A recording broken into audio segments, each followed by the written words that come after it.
So what's going on, guys? Welcome back to the channel. My name's GRIZZ. Today we're in Black Ops 4, the beta that was going on this last weekend, but we're going to be talking about some upcoming changes happening for weekend 2. If you're going to be joining the Xbox and PC community, maybe you're on PS4, I don't know, but drop a like on today's video if you go on and enjoy, and subscribe.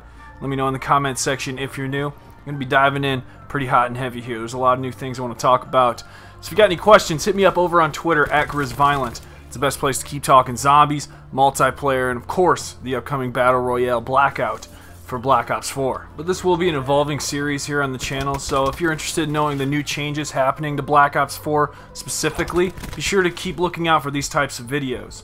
We're going to start with the number 5 spot. Number 5, we're going to talk about the new game modes that are going to be there by default. So if you were there on PS4 in the first week, you would know that Kill Confirmed and Search and Destroy were not game modes that we initially had at first. These game modes came in as this game was updated, this beta was updated, and by the way, Seeker Mines, what cheaters. Can't stand those or Vision Pulse. If you're rocking those two, shout out to you guys, because you guys suck. I am not a fan of those specialist abilities, and I really want them to be adjusted. But the two game modes, Kill Confirm and Search and Destroy, those two game modes are going to be starting out with Weekend 2 here with Xbox and PC. This comes in at number 5 because of its importance. It's less important, but it's still important to note what game modes are still going to be here. So Kill Confirmed and Search and Destroy will be making a return. But what did you guys think of Control? Did you guys like Control? I thought it was a pretty fun game mode. I got no gripes against it. I just hope there's more game modes with 18 plus players. That's important to me, is getting more game modes with more players instead of this 5v5 and 6v6. In number 4, we're going to be talking about movement. And as you know, the movement is not thrust related. This is slide related and bunny hop related. Possibly two topics that you've heard of or had issues with yourself. What Treyarch's saying in that they're adjusting is some movement settings to prevent an overabundance of sliding and bunny hopping to keep combat more into frame.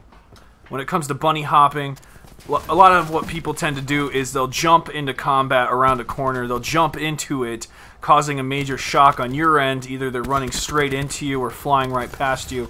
This is also sort of the same correspondence with sliding you're seeing in the same regard, sometimes in combination with each other, making the moves very difficult. So there will be slight delays either on jumping or sliding that are going to be added to kind of make this fix more possible. But yeah, that's what they said. They said prevent the overabundance of sliding and bunny hopping. So that's why it's coming in at number 4. Because this is going to be affecting the movement. I feel like it's a pretty big deal, something we should be talking about. But it begs the question of, was this the biggest problem, or a problem that I would see totally affecting the gameplay? The issue is no, because there are bigger issues at hand when we think about what are the specialists actually part of the problem, are the specialist abilities part of the problem? Because when a Seeker Mine comes and shocks me in place, and the dude's just able to run up and shoot me, I don't really think about the movement being the problem in that scenario. No. But yes, the bunny hopping and sliding does need to be taken a look at slightly, but I would say that the weapons, the nerfing and buffing that goes with the weapons is the biggest problem because of close range damage. So that's kind of where I'm at right now with the movement. In number 3, we're going to be talking about body armor and also armor-piercing rounds. This is something pretty important, and what did Treyarch have to say about this, and where are we moving from here? Some of the efforts were fixed this weekend, but some will be included in the next title update, which kicks off in the weekend's next beta period. Specifically as it relates to armor, we know that this has been a hot issue when it comes to weekend 1, and we hear you loud and clear. Stay tuned to our social channels, as we want to give this topic the attention it deserves. Prepare to get a dedicated message from us in a later post on this issue. And that is all they're stating right now about body armor and armor-piercing rounds. As you know, these two go hand in hand, because the way to defend against body armor and not have just shooting and registering the initial shot as just body armor, if you have armor-piercing rounds, it goes straight through that, and your bullets count as regular shots. Body armor is not affected. So that is what's countering the body armor, and there's going to be some sort of statement made by Treyarch coming up on this. I just wanted you guys to know where we're kind of sitting with body armor, because a lot of people are wondering, are they just going to take it out of the game? Because some people wanted it nerfed, other people think it just should be removed altogether. When it comes to body armor, Treyarch's sitting pretty firm on it. They did not want to nerf it at all during weekend 1. They wanted more meta, the most meta that they could get with the current standing that it was sitting at. So body armor still seems to be one of those things where they want to keep it, but a lot of people are just against it. So we're going to see how this clash kind of happens. Let me know in the comment section where Treyarch's getting it right and where they're getting it wrong here with body armor, and how you see armor-piercing rounds playing a bigger role in this picture. In number 2, we're going to be talking about something pretty important, and this is weapon tuning. But not only weapon tuning, we're going to talk about score streaks and equipment being in this. There is some major tuning that's going to be going on for weekend 2. What Treyarch has said is they've made tuning passes on most of the gameplay content, including weapons, score streaks, and equipment, as a first pass is balancing based on the collected data so far from weekend 1.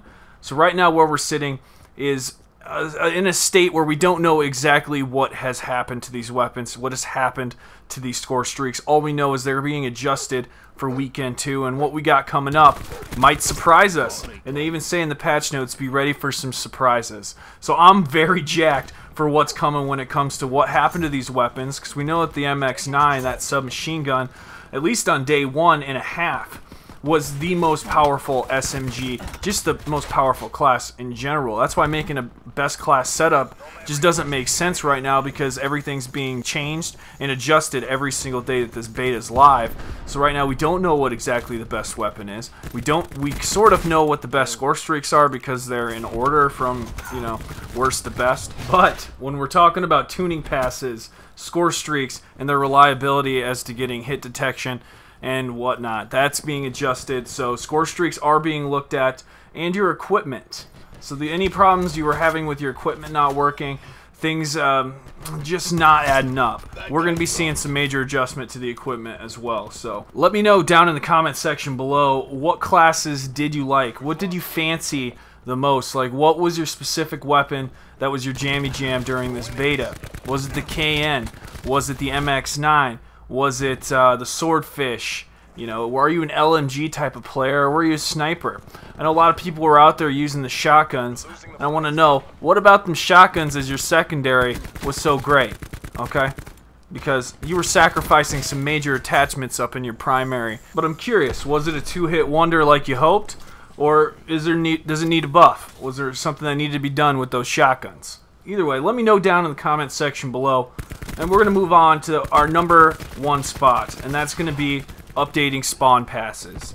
As you guys know, spawns were the worst part about the beta, and beyond measure, I about threw my controller into my TV like 400 times being spawn killed.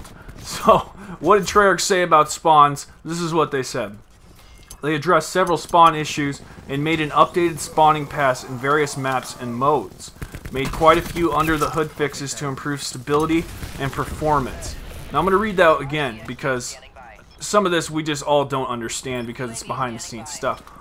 Addressed several spawn issues and made an updated spawning pass in various maps and modes. Now, if I'm looking at this right, a spawning pass means that they've gone in and checked all the spawn points and realized what's working and not working, and they've adjusted accordingly. So that's what the pass has done when it says they've done a spawning pass on various maps and modes. So they're realizing modes are also part of a problem. But what about the spawn beacon? There's nothing here that talks about that. I'm really hoping that that super gets looked at here with these abilities of the specialists, because the spawn beacon is actually part of the problem as well. And you know it, I know it, and everybody with a $2 bill knows it.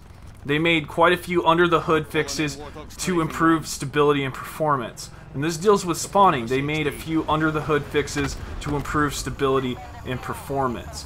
So it makes me think that something maybe with that spawn beacon has been adjusted. I don't know. I was seeing that a lot of problems with spawning was occurring because we're able to set the spawn point with one of our super abilities, and that was sort of causing a chain effect, a downward spiral of spawning that was back, forth, back, forth, back, forth, and you're either adjusting to that and not getting killed, or you're just one of those guys that's spawning and dying constantly on both sides of the map. It's very frustrating. But I just wanted to let you guys know of what's coming up. I think Treyarch does have our best interests in mind, and they're adjusting in a really fast amount of time. I'm very surprised at how these updates are rolling out. Let me know what you guys are thinking, and be sure to drop a like in this video and share it around to all your friends. Let them know what you're thinking on this game. I'll see you in the next video. Viollent out.